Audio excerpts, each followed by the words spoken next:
Em nome do Pai, do Filho e do Espírito Santo. Amém. Queridos irmãos, vamos dar continuidade agora às nossas leituras e reflexões do capítulo 6. Ontem nós iniciamos esse capítulo já fazendo uma breve explanação sobre a história de Rebeca e Jacó. Já entendendo que Rebeca é uma prefigura de Maria. Porém, ontem nós nos detemos de maneira mais específica na figura de Esaú, que é uma representação dos réprobos, aqueles que estão a caminho da condenação, porque não se esforçam para fazer a vontade de Deus, né? Estão com as suas preocupações muito mais no mundo, na terra, nas coisas mundanas, do que mesmo nas coisas de Deus, nas coisas celestes. Hoje, nós vamos falar de maneira específica sobre Jacó, que é uma representação dos predestinados, ao contrário de Esaú. E vamos refletir sobre os parágrafos 191 ao parágrafo 200. É, é muito interessante essa leitura, porque quando a gente fala aqui da figura de Jacó como figura dos predestinados, e a didática de São Luís é muito interessante aqui nesses parágrafos, porque ele lista 5 características de atitudes de Jacó e depois faz uma correlação com a atitude dos predestinados. E entendamos que os predestinados são aqueles que buscam fazer a vontade de Deus, aqueles que estão a caminho da salvação, aqueles que buscam honrar a Santíssima Virgem, aqueles que buscam uma vida interior, uma vida de oração. E aí ele faz essa correlação. E aí, ao ler esses parágrafos sobre Jacó, nós devemos olhar e refletir e dizer: isso aqui, são essas atitudes que eu devo almejar, são nessas atitudes aqui que eu devo me empenhar, que eu devo trabalhar, para ser assim, porque Jacó, de fato, é essa representação daqueles que alcançam a salvação, a representação da salvação. É tanto que São Luís mesmo colocou em parágrafos anteriores que ele é uma prefigura de Jesus Cristo. Então vamos lá. Jacó, ele era o mais novo, ao contrário de Esaú, que ficava mais tempo no campo, mais tempo caçando. Jacó não, ele passava grande parte do seu tempo na tenda. Ele ficava a maior parte do seu tempo em casa, isso a gente pode verificar também no capítulo 25 de Gênesis. E esse tempo em casa ficava com certeza com quem? Com Rebeca, sua mãe. E esse estar em casa aqui representa a nossa vida interior. Estar em casa representa adentrar dentro de nós mesmos. Como nós falamos na reflexão anterior, estar em casa é ter uma vida de oração, é estar bem mais preocupado com o nosso interior do que mesmo com o nosso exterior. Estar bem mais preocupado em crescer na fé, em crescer nas virtudes, do que qualquer outro tipo de crescimento mundano, terreno, de aparências.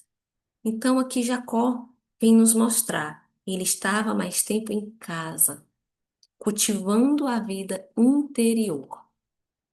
Ele amava e honrava sua mãe e evitava a todo custo desagradável, fazia tudo para agradar sua mãe. E aí São Luís nos coloca fazendo justamente essa correlação do segundo ponto, que os predestinados, eles amam a Santíssima Virgem não somente com a boca, não somente com o exterior, né, como nós até vimos anteriormente em capítulos passados sobre as falsas devoções, não, mas eles amam a Santíssima Virgem, eles amam a sua mãe de todo o coração. E aqui São Luís, muito sabiamente, ele faz essa correlação dos dois cabritos. Eu não sei se vocês perceberam, mas Rebeca pediu para Jacó, quando ia preparar o prato, né? Vocês podem conferir no capítulo 27 de Gênesis. Ela pede que Jacó lhe traga 2 cabritos. E eu não sei se vocês se questionaram, mas por que 2? Por que não somente um cabrito? Porque um cabrito seria suficiente para alimentar um homem como Isaac. Mas Rebeca pediu 2 cabritos. E esses cabritos, eles são uma representação do nosso corpo e da nossa alma. Vejam como o Antigo Testamento tudo tem um sentido, né? Nas Sagradas Escrituras, nada é colocado de uma maneira aleatória, tudo tem um sentido. E Rebeca pede esses dois cabritos que representam o nosso corpo e nossa alma. Quando Jacó entrega esses dois cabritos à sua mãe, Rebeca, ela recebe primeiro os dois cabritos, assim como Maria, ela nos recebe de corpo e alma, inteiramente como somos. Mas ela sacrifica aqueles dois cabritos. E esse ato de sacrificar representa o que Nossa Senhora faz também conosco, de nos fazer morrer para nós mesmos, de nos fazer abandonar o pecado. Tira a pele dos cabritos, assim como ela tira a pele do nosso amor próprio, do nosso amor pelas coisas mundanas, para somente depois, preparado aqueles cabritos, ou seja, aquele corpo e aquela alma preparados, eles são apresentados ao Pai. E quando são apresentados ao Pai, o Pai recebe de maneira satisfatória porque passaram pelas mãos da mãe. E a mãe sabe a forma como o pai gosta de receber. Então, é uma representação do que Nossa Senhora faz ao receber a nossa entrega. Interessante quando São Luís coloca aqui no seu parágrafo 197 que para agradar por este meio, Jesus, seu Filho, que não quer para amigos e discípulos senão aqueles que estiverem mortos a si mesmos. Então, é interessante o que Rebeca fez com os dois cabritos, com a oferta que Jacó entregou a ela. E assim, Nossa Senhora faz a nossa oferta antes de entregá-la ao Pai.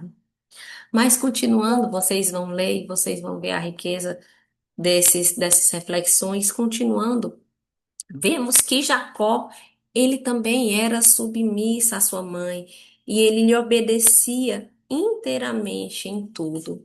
E assim devemos ser nós, como aqueles que buscam a salvação, como aqueles que se espelham nos predestinados de uma submissão à Santíssima Virgem, assim como Jesus foi inteiramente submisso à sua mãe.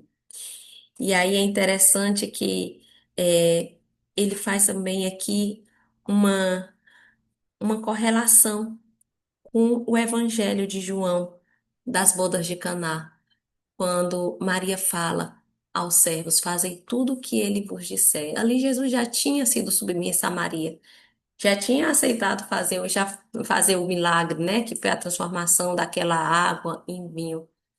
Mas ela se vira aos servos e fala: Fazei tudo o que ele vos disser. E aqueles servos também foram obedientes a Maria.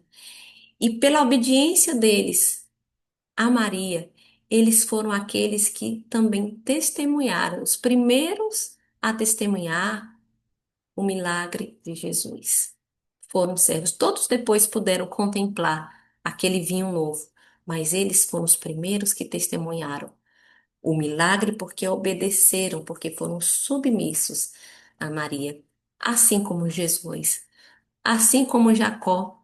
Jacó que não questionou sua mãe, que não a desobedeceu, que não questionou nem mesmo porque ela havia pedido dois cabritos e não apenas um, mas que obedeceu e foi submisso.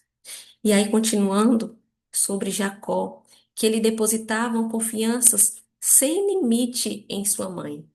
E ele chamava ela em todas as suas necessidades e a consultava em todas as suas dúvidas. Assim, nós, que temos como mãe, se Jacó tinha como mãe Rebeca e nela confiava inteiramente, ela prefigura de Maria, é que possamos ver a grandiosidade que é ter uma mãe que é real, que é verdadeira, que nos ama e que a ela nós podemos em tudo nos apoiar, em tudo consultar, aquela que intercede, aquela que caminha conosco. E continuando para também não me alongar, Jacó, na quinta característica aqui no parágrafo 195, que em tudo imitava também sua mãe, as virtudes da sua mãe E aqui, como São Luís coloca, uma das razões que parecia mais ele estar em casa é para que pudesse imitar a sua virtuosa mãe e se afastar das más companhias. Meus irmãos, como nós precisamos disso?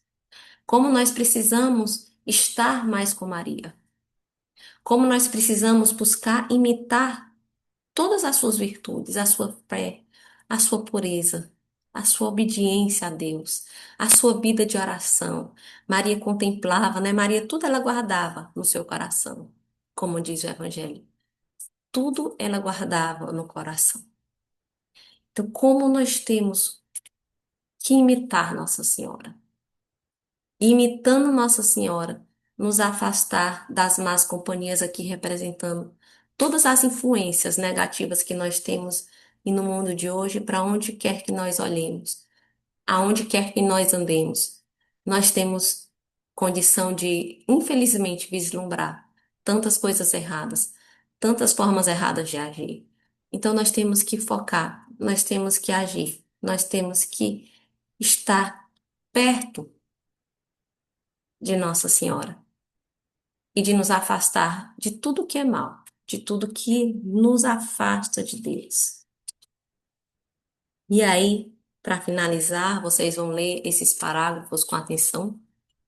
Eu gostaria de ler essa oração muito linda aqui, que está no parágrafo 200, que é como se fosse um relato de Maria, que ela fala: Bem-aventurados os que praticam minhas virtudes e caminham sobre as pegadas da minha vida, com o socorro da divina graça. Eles são felizes nesse mundo durante sua vida, devido à abundância de graças e doçuras que eu lhes comunico de minha plenitude, e com muito mais abundância que aos outros que não me imitam tão esforçadamente. Então, vejam quantas graças Nossa Senhora tem para derramar nas nossas vidas, daqueles que buscam imitá-la, como ela mesmo diz aqui, muito mais daqueles que não buscam imitar as suas virtudes. Eles são felizes também em sua morte, que é doce e tranquila, e na qual eu os assisto, para os conduzir às alegrias da eternidade. Então, que grande graça também, meus irmãos, saber que teremos Nossa Senhora e que temos Nossa Senhora nessa vida, mas que quando passarmos para a vida eterna, o que para nós é tão desconhecido ainda, teremos a mão de Maria a nos guiar para perto de Jesus. Serão finalmente felizes na eternidade, porque jamais, vejam bem aqui, jamais se perdeu algum dos meus servos que durante a vida tenha imitado fielmente as minhas virtudes. Então, queridos irmãos, que finalizemos com essas palavras de Maria, e que busquemos na oração, na vida íntima, na vida interior, nos aproximar cada dia mais e nos entregar, assim como aqueles dois cabritos foram entregues a Rebeca, que possamos entregar também os nossos cabritos a Maria, o nosso corpo e a nossa alma inteiramente sem reservas. Que fiquemos com Deus, que Deus nos abençoe a cada um de nós e as nossas famílias. Em nome do Pai, do Filho e do Espírito Santo. Amém.